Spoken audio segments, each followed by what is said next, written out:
Nós estamos nas Minas do Camaquã, que é um distrito, uma vila, na verdade, do município de Caçapava do Sul, mais ou menos a 60 quilômetros da cidade de Caçapava. Existe, né, um ponto magnético muito grande nessa região. Provavelmente seja isso, vamos dizer assim, que atraia, né, as pessoas para o lugar, ou que prenda no lugar. Tu te emociona quando fala sobre Minas do Camaquã, né?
O pessoal começa a criar uma certa pergunta na cabeça: ué, mas como é que eu nunca ouvi falar desse local? Onde é que fica?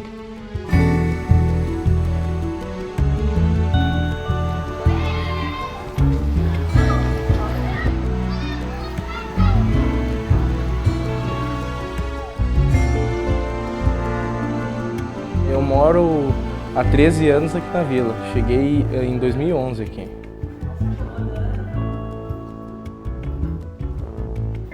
Eu, particularmente, peguei um apego muito grande por aqui. Mas aí o pessoal fala: por que o apego aqui, um lugar que o pessoal fala que não tem nada? Então, voltando a 1865, aqui ainda não existia comunidade. Era campos, pertencente ao senhor João Dias. Então ele começou a camperiar. Ele desceu e encontrou uma pedra, e aquela pedra verde, diferente das outras, chamou a atenção. Sabendo que o Dom Pedro II estaria de passagem no município, em destino a Uruguaiana, ele foi ao município, à sede do município, para pedir ajuda e aconselhamento para saber se aquela pedra realmente tinha algum valor. Chegando lá, né, ele conversou com o Dom Pedro, que recebeu ele prontamente, e ele conversou, e o Dom Pedro pegou e disse: não, realmente tem alguma coisa, eu vou escrever uma carta e vou te encaminhar para ativar a Lavras do Sul. E realmente se tratava de uma pedra, de um minério, que começou a exploração aqui na mina, que é o minério, o cobre. E assim começou o minério nas Minas do Camaquã. Toda a aula que vem o nosso professor que deu aula aqui desde quando a mineração funcionava, aí ele começa a contar que era aquela realidade da mina naquele tempo, a gente começa a adquirir uma certa curiosidade. E aí a gente vai para casa e fica matutando aquilo, pensando, amanhã eu vou perguntar isso pro professor. Aí a gente vem e perguntar: professor, como é que era viver naquela época que a mina funcionava? Como é que eram os bailes no Cine Rodeio? Começaram a vir as primeiras pessoas explorar, estudar, depois da descoberta do cobre pelo João Dias. Aqui era um lugar distante dos grandes centros, sem muita estrutura, né? Então, muito do que acontecia aqui tinha que existir uma força tremenda, né? Para existir, por exemplo, abastecimento de alimento, de energia elétrica, de água. Era tudo muito distante. Se acontecia um acidente aqui envolvendo a mineração, a pessoa, para ter acesso a um local de atendimento médico, tinha que se deslocar, né? Muita gente vinha de outros países para cá também. Os alemães de Pelotas também, um ano só, pouco tempo, de 1887 a 1888. Um desses alemães, era irmão do embaixador da brasileiro na Bélgica. Que aí teve essa conversação com os belgas sobre uma mina de cobre no sul do Rio Grande do Sul e tudo mais. Para a mineração aqui na mina, isso aí foi em meses, foi feita essa conversação e teve então, foi concedida a exploração dos belgas. Aí depois que teve o fechamento da era dos belgas, vem CBC, aí já é tudo documentado, já é os brasileiros na mineração, aí é mais fácil a gente achar documento, que é mais recente, né? Em 1942 foi fundada a CBC, no dia 7 de setembro de 1942 foi fundada a Companhia Brasileira do Cobre, com quem entrava então o Pignatari e Getúlio Vargas. Foi 1.200 e não sei o quê, funcionando na CBC. Tinha alojamento para os solteiros, dava casa para... Tinha ônibus para carregar as crianças daqui do Uruguai, para levar para o colégio, tinha tudo. A assistência que a gente tinha era uma assistência de saúde, ela era bem presente, nós não pagávamos luz, nós não pagávamos água, o valor era simbólico, então era algo bem marcante e a gente tinha aquele lado afetivo, né? Era mais como uma família mesmo, uma grande família, era um trabalho bem direcionado que todos se conheciam. Porque aqui a gente se considerava uma irmandade. Os funcionários eram uma irmandade. Posso dizer que era uma amizade muito grande. Aqui era um lugar que se uma pessoa se acidentava e não recebia, não faltava nada, a gente fazia vaquinha com todo mundo. Era um lugar bom, assim, especificamente é uma palavra, acho que eu definiria espetacular para trabalhar.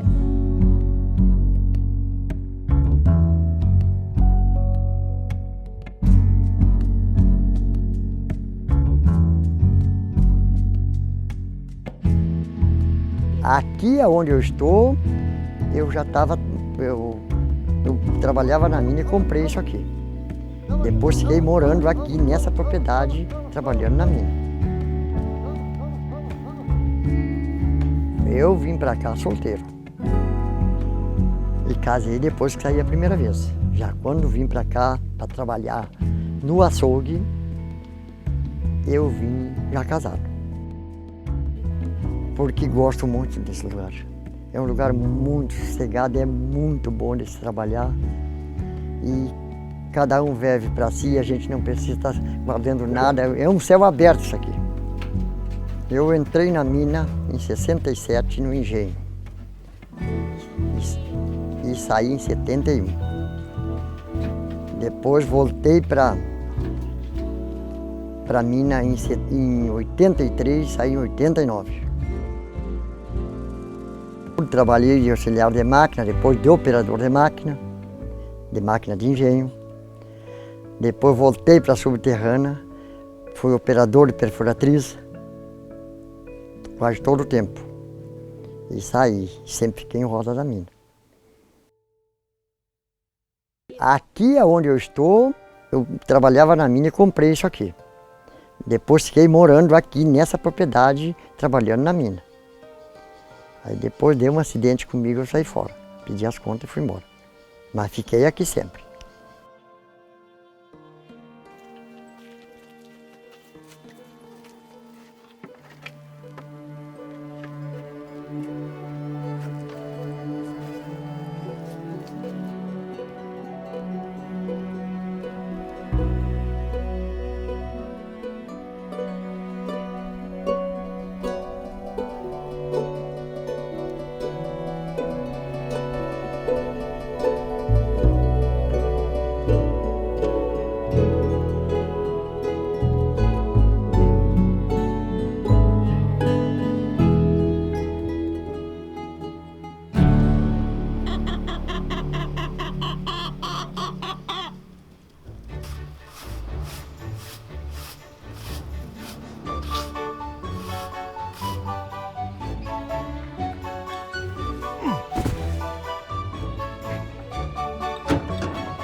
Você não tem ferramenta, não tem aí, né? Eu? É. Não tem nada aí. Depende de ferramenta. Que ferramenta que eu tenho? Eu queria uma 13 aí, não tem? Ah, eu nem sei o que tem. Eu vou ter que pegar lá embaixo. Hã? Vou ter que pegar lá.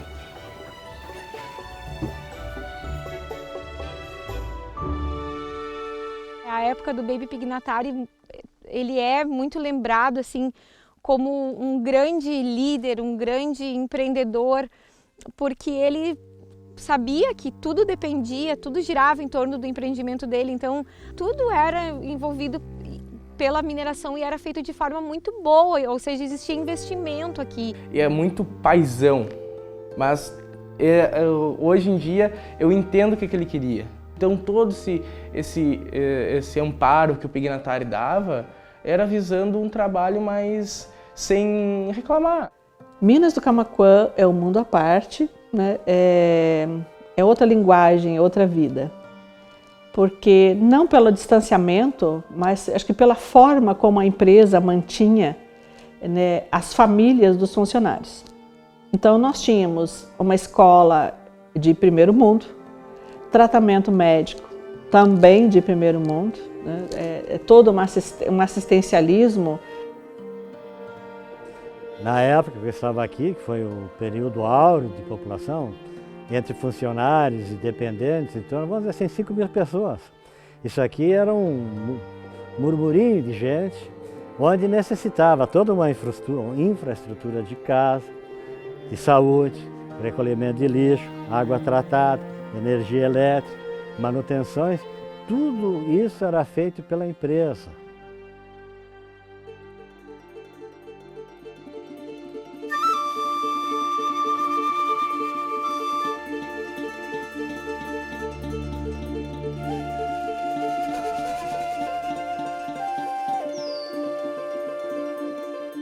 Essa paisagem geológica, né, junto com o bioma, a pampa, né, forma assim um ambiente espetacular que tem cada vez mais potencializado experiências turísticas, né, de caminhada, de escalada.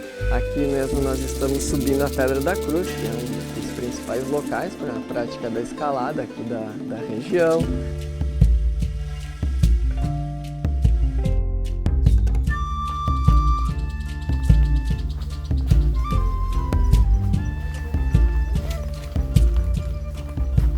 A gente está aqui no cume da Pedra da Cruz, exatamente onde tinha sido fixada uma cruz com uma altura de 13 metros, né?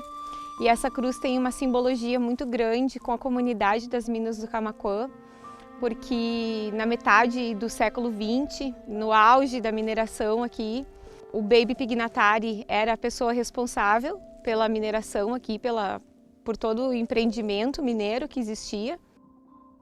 E numa das vindas para cá, ele se deparou com essa questão de clima, né, que é bem comum a gente ter a cerração, a neblina aqui na região. Quando ele foi chegar aqui, ele não conseguia visualizar o local de pouso, que está aqui mais ou menos na nossa direita, a pista onde eles pousavam.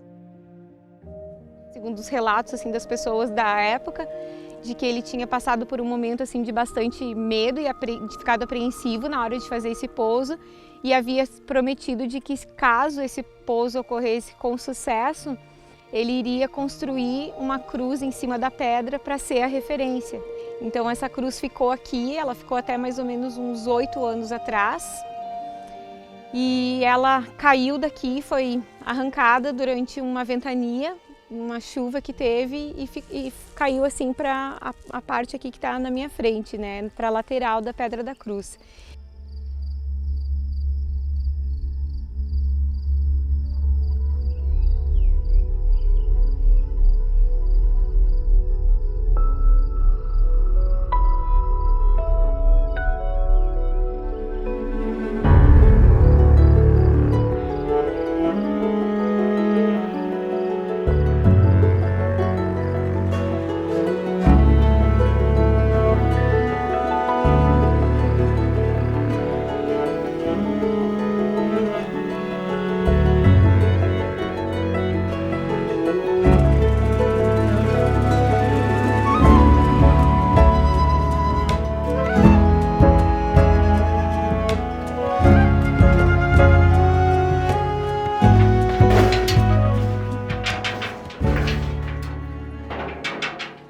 entrava às 6 da manhã, saía às 2 da tarde. Entrava às 2 da tarde, saía às 10 da noite. Nós entrava às 10 da noite, saía às 6 da manhã. Então funcionava dia e noite. Comecei aqui na CBC em 1972. Então, quando dava as crises altas, tinha que fazer economia, né? Então, eu atendia, contentava os meus chefes e contentava os funcionários. Eu amava eles, pobrezinhos, trabalhavam lá debaixo da mina. Então, eu dizia, como é que eu vou fazer uma economia, dar só, por exemplo, uma comida simples, arroz, feijão, um salsichãozinho para cada um? Não. Aí então eu fazia uma reciclagem. Fritava um ovinho, fazia um molhozinho de salsicha, né? Fazia uma verdurinha, fritava uma batatinha para contentar eles. Saiu tarde de lá, né? Com fome. E aí depois eu ajeitava no relatório direitinho, que saía direitinho, ó. A economia saía direitinho. Eu tenho uma lembrança muito boa, muito boa. Até a gente acha muito falta porque a maior parte já não existe. Já morreu muita gente. Que a mina tinha uma coisa, a gente trabalhava 15 anos e se aposentava, mas normalmente saía com silicose no pulmão e era pouco tempo de vida. Dava muita falta de ar. Eu tenho muita gente que eu, graças a Deus, saí e estou aí até hoje, mas meus amigos, muita gente já foram. Meus colegas de serviço mais moços que eu. Não sei se me esqueceram de me chamar, o que houve. Tinha um engenheiro que se o cara passasse no caminhão para baixar para a mina e não tirasse o capacete da cabeça, na Santinha, na Santa Bárbara da CBC. Tanto é que nós carregava ela da boca da mina para o hospital, todos os anos. E até hoje se carrega a Santinha. É meio difícil falar sobre o futuro aqui, porque se tu não vai ficar num trabalho braçal no campo, é difícil tu ter um futuro, porque aqui é muito pequeno, não é amplo o universo para o trabalho aqui. Já agora vem o Geoparque, isso aí amplifica muito. Bom, o Geoparque Caçapava é ao mesmo tempo uma estratégia e uma certificação. Tá? Então, ele é uma estratégia de desenvolvimento sustentável, com base no trabalho da comunidade, principalmente, e com base num patrimônio geológico de nível internacional. E ele é uma certificação outorgada pela Unesco, né, e por uma rede global de geoparques. E a partir desse patrimônio se estabelece uma estratégia de desenvolvimento que contempla conservação da natureza, educação de qualidade e turismo. O turismo como principal motor de geração de trabalho e renda para as pessoas do território. O pessoal falava que o único jeito de alavancar de novo Minas do Camaquã era com a mineração.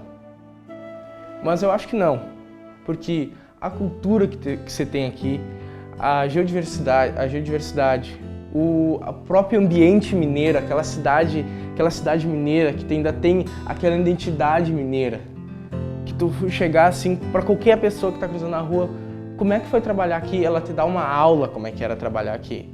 O próprio Cine Rodeio, o local, um CTG que é uma casa de pedra, isso aí é muita coisa que dá uma visibilidade muito grande aqui para Minas do Camaquã.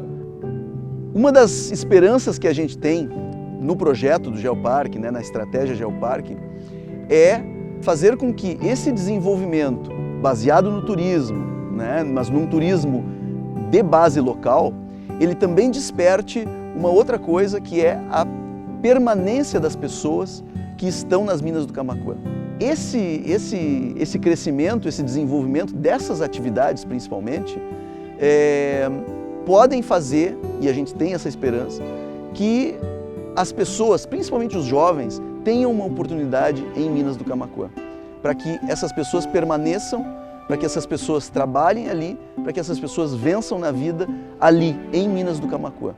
Acreditar que o local ele é um potencial.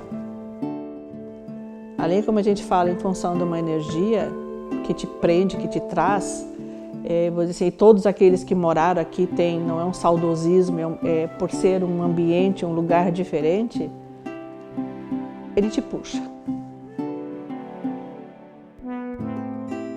Já foi muito bom, mas eu não saí daqui, estou enraizado.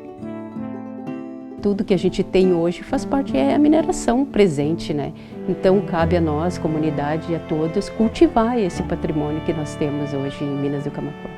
Agora que as pessoas começaram a descobrir o que é as belezas naturais da região. Então esse saudosismo existe por parte das pessoas que foram embora, mas ele existe também dentro da identidade, do imaginário das pessoas que ficaram aqui, que é de voltar a desenvolver as Minas do Camaquã. São caminhos que a gente está buscando, tentando se reinventar dentro do que a gente já inventou. A gente tem que aproveitar o que sobrou, o que a gente tem ainda daquela época, que é o cine rodeio, as vagonetas na frente do cine ali.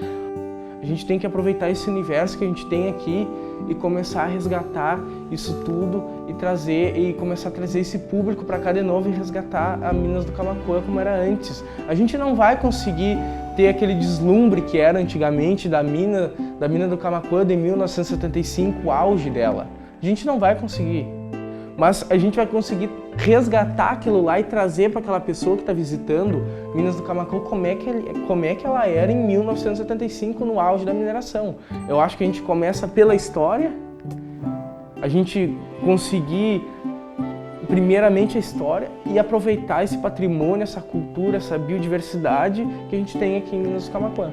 E são essas pessoas que têm que ser as que vão dizer como, quando, em que ritmo e a melhor maneira para as Minas do Camaquã efetivamente serem um lugar novamente pujante. Querer estar vivendo bem, vem para Minas do Camaquã.